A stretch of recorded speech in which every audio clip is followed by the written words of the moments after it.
Thank you, everybody. Yes, so in 10 minutes I'm going to try and present quite a diversified portfolio of critical metals that Namibia Critical Metals has got in the country of Namibia. According to me, one of the best mining destinations in the world, and definitely on the African continent.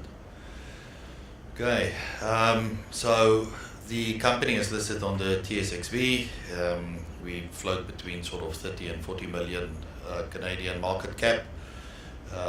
Pretty much a tight held stock. More than 70% is held by the major shareholders, which includes Keko Namibia, a private Namibian company that injected a number of mineral rights into the project or into the company, and then some of our insiders holds significant positions as well. We raised about 4 million Canadian dollars earlier in 2018, and that has sustained us working programs until to the end of this year. Still sit with about 2 million Canadian cash, and we're obviously planning to raise some additional funding, for the 2019 programs. So the team basically consists of a highly experienced team, both locally in Namibia, people that has taken projects from discovery phase all the way into production,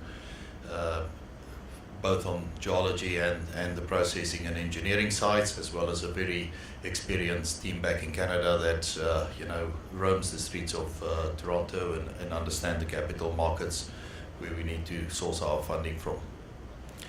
So I'm not going to say too much about Namibia, but obviously a country with very strong rule of law, a lot of infrastructure that is well maintained and available to the mining industry, and I think a country that's very stable and very pro-mining, with very good support from government at all levels.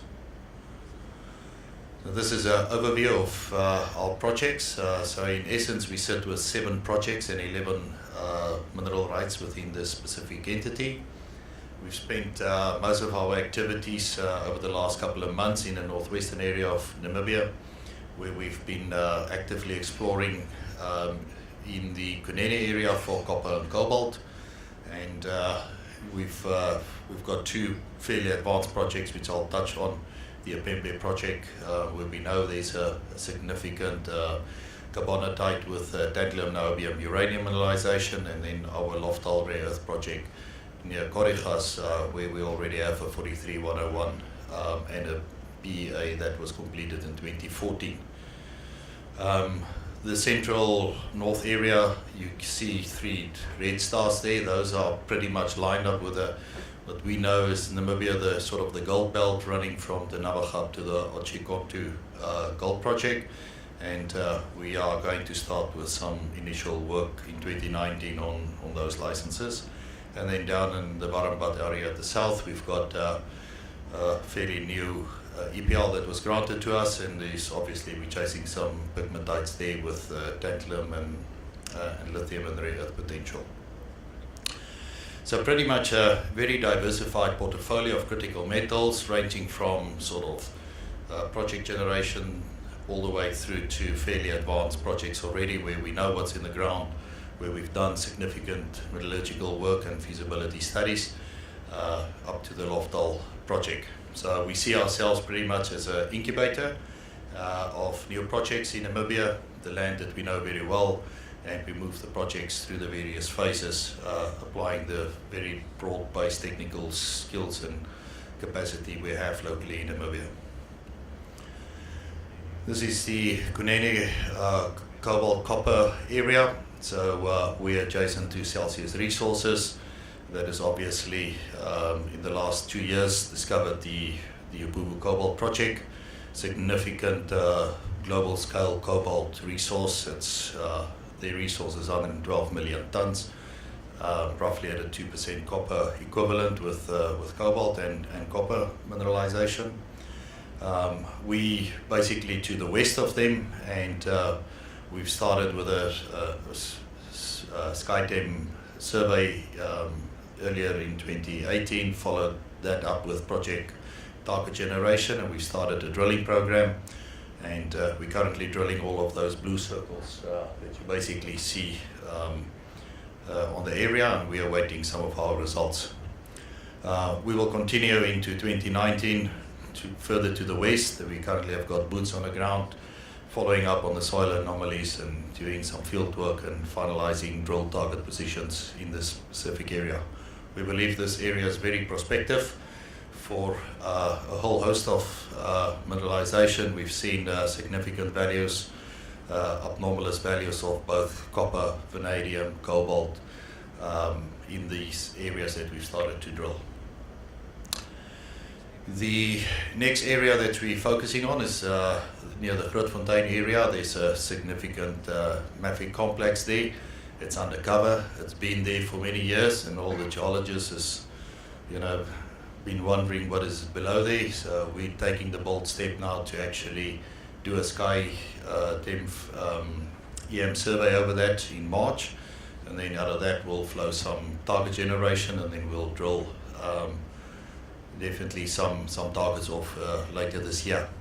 We're also going to do some soil sampling. Obviously there's the bottom section of that follows the line of what we call the gold belt area, very similar structural layouts as what we see with the Otjikoto gold, and we're currently planning to do some soil sampling in that area and see if there's any anomalous things to follow up, specifically in that lower areas.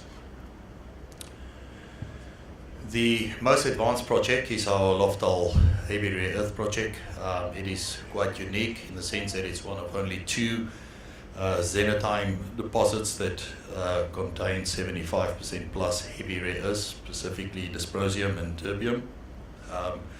Our sister project, or let's call it our sister in this mineralization, is the Browns Range project in Australia, owned by Northern Minerals, which they're currently commercializing with funding out of China.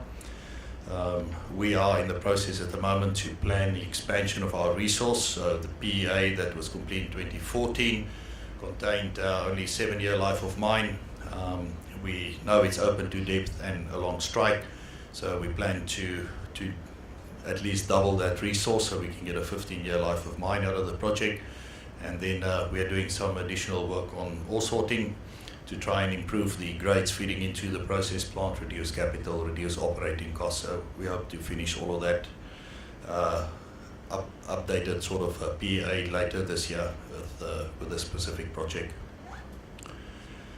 So you can see we want to just do some additional drilling at depth and obviously along strike, so fairly few meters to drill to be able to double the resource.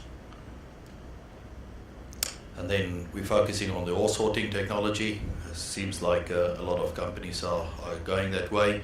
Obviously it reduces all the capital downstream and all the OPEX downstream if you can get a 5 to 8 times upgrade.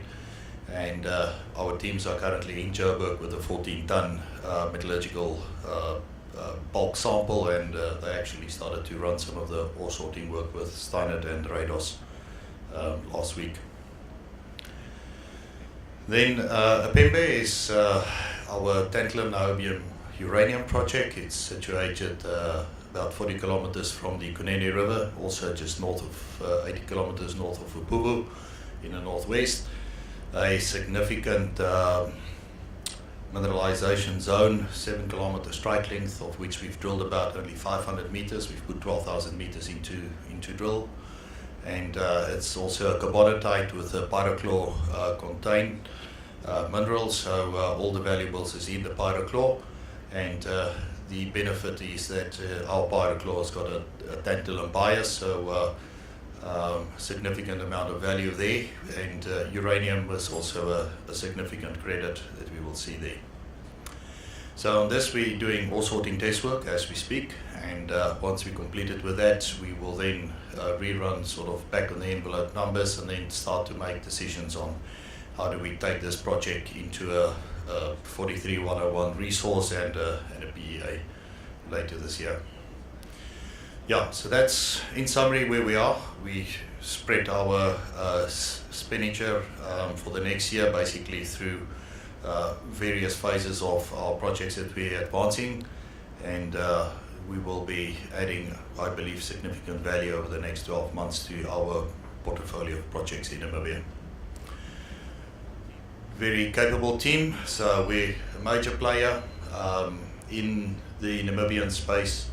We're a company that I think is in the right commodities at the right time and in the right place, and I think it's definitely a space to watch. Thank you very much.